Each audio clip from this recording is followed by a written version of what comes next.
If you have any old or damaged photographs laying around that you'd like to bring back to life, you can easily improve them and restore them in Photoshop. Start by scanning your image and saving it as a TIFF or a PSD, and then open the file in Photoshop. Now, depending on the edges of your original, you may need to crop and straighten, and fortunately there's a tool for that in Photoshop. Under the File menu, choose Automate and Crop and Straighten, and this will leave your original intact and give you a duplicate copy that's cropped and straightened. Now, it's not foolproof, so as you can see, there's still a little bit of the edge at the top, and it looks like a slight rotation, so you could either go in and use the crop tool, or one trick that I sometimes use is just use a rectangular marquee and then nudge it downwards with your arrow keys to remove any area that you don't want, and then use the image crop option. You could do the same thing on the bottom, just nudge it up, image crop. And if you did need to rotate the image at all, you would have to convert the locked background layer into a regular layer, and then you can use Command or Control T to slightly adjust the rotation and hit enter or return. Now, because we do not want to destructively edit this image, we would probably do all of our adjustments on separate layers above this one. On a duplicate layer, and we could do Command or Control J to duplicate the layer, we can apply the Remove Dust and Scratches filter under the Noise menu. So choose Filter, Noise, and then Dust and Scratches. This has a really simple dialog box, and you can increase or decrease the radius. And as you can see, you really don't need that much. Probably 1 or 2 pixels. There's 1, there's 2. So 1's not enough. 2 is just about right. 3 is way too much, so we'll go with 2.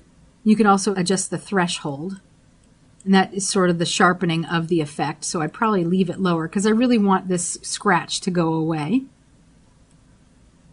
And then click OK. And because this is on its own layer, that means that I can actually erase parts of it to reveal the underlying layer with my eraser tool. So the parts that I would want to see are her. And you can use any size brush for this. I would do a fairly soft edge, not a hard edge. And since I need most of this, I'll just go really big.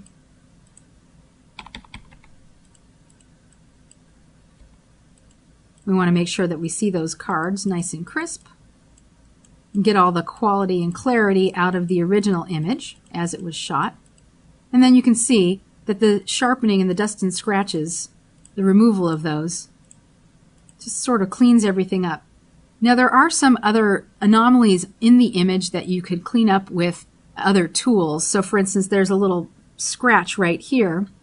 And so for something like that, I'd probably use the clone stamp tool or the healing brush, spot healing brush. Changing the brush size, I would want to say sample all layers current and below. Hold down my Alt or Option key to sample, and then click to paint on top. You might want to zoom in so that you can get more precise with your corrections. And then if you saw anything else, like any other dust and scratches that you would want to remove, you can go around and clean those up. I kind of like some of the scratchy quality of this particular image, but if you were doing like an old wedding photo or something, you would probably want to go in and really refine. Now for the text here, which had her name and some other numbers, you might want to do one of the healing tools like the spot healing brush or the regular healing brush. With a spot healing brush, all you need to do is click and drag and release, and it will heal based on the surrounding pixels. Now, you might need to do something else with the healing brush, which you would sample first and then paint, and then it heals as you release your mouse. Now, I'd like to apply a sharpening filter, but before I do, I'd like to merge these two layers together, and if I hold down my Alt key while I select the Options menu and choose Merge, I can create a new layer that combines the other two. Now we can apply a sharpening filter that will sharpen up the edges. The amount is completely up to you, so usually I'll just say scroll along here and see how much you think you need. Also adjusting the radius. Now you can see that's way too much. And the threshold. Just use your best guesstimate to get the image to have as much sharpening as you think it needs. And when you're finished and you think you got it right, click the OK button. You could also adjust the tonality of your image with a curves adjustment layer or a levels adjustment layer. Let's do levels here and we'll click auto. So that really brought the brightness up, and we might want to adjust the midtones so that it's a little bit darker. It's nice to see the details in the midtone area, but we also want to have the full contrast that we had before. Next we can do some hand tinting, and let's just zoom down a little bit more. For the tinting, I usually put each tint on its own layer. So we can start with making a selection, and I'll just select this layer here with my quick selection tool of the background behind her. And then I could go back in holding down my minus key, maybe changing the brush size to deselect certain areas. I don't want her hands or the cards to be part of that selection. I could also go back in with my lasso tool to refine the selection, or even go into quick mask mode. Use any of the other selection tools to refine the selection. Now I do not want the edges of this, so I will subtract those like so from the top, left, and right. Let's make that a little bit tighter, like so. And then with my selection, back up on this layer, I can fill this with a solid color. So the color can be anything I choose. It could be blue, green, yellow. Let's do green. That seems like a fortune teller type color.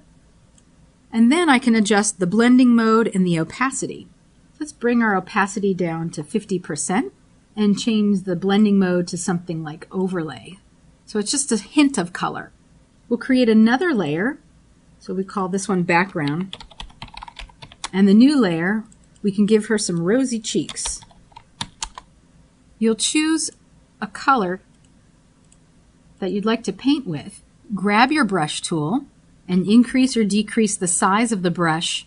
And you could even change the blending mode here to soft light or overlay, something like that, lighten or screen, so that when you paint, you're painting with opacity. But even if it is too dark for you, you can easily modify the opacity in the Layers panel. So we just want to give her a subtle hint of color, nothing too overwhelming. We could do the same thing for her hair. Maybe she has slightly reddish tint to her hair, so we'll choose an auburn type color to paint with, something like that. And then grabbing our brush tool again, increasing or decreasing the size of the brush. And I'm just going to sort of crudely paint the hair area here quickly, just as a demonstration. And of course, if this was your own photograph, you would spend much more time and care making sure that you had all the areas covered nicely and smoothly. And again, we will modify our opacity so that it's just a hint of color. And now let's give her some nice red lips.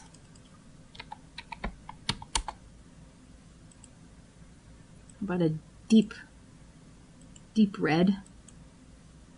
And we'll zoom in, get close, change our brush size down, and paint those lips with care. If you make a mistake, you can use your eraser tool. And I would paint with a slightly soft edge brush here, which happens to be more forgiving around the edge with the semi-transparent pixels. Zoom back out and we'll lighten up the opacity of her lips. And then maybe the last thing we'll do is give her scarf a hint of color, maybe purple. And again with our paintbrush tool,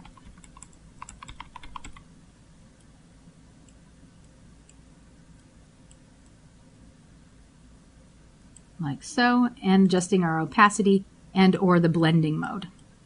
The last thing I might do with a photograph like this is to give it, instead of hard edges, rounded edges. So what I would probably do is get the rounded rectangle tool, and maybe not with purple but with white, drag a selection out like this, and then select that shape and inverse it, toss that layer, and then on a cookie adjustment layer, fill that with a solid color of my choosing. Maybe I don't want to do white. Maybe I want to do something that has a hint of yellow in it, so it looks a little bit tarnished. Old, yellowed, faded, like so. And I can call this one the frame. Since I like to do a cleanup at the end, what I normally will do is grab all the adjustment layers and throw them into a new folder so that I can quickly see my before and after, and then if I need to, go back in and make any changes.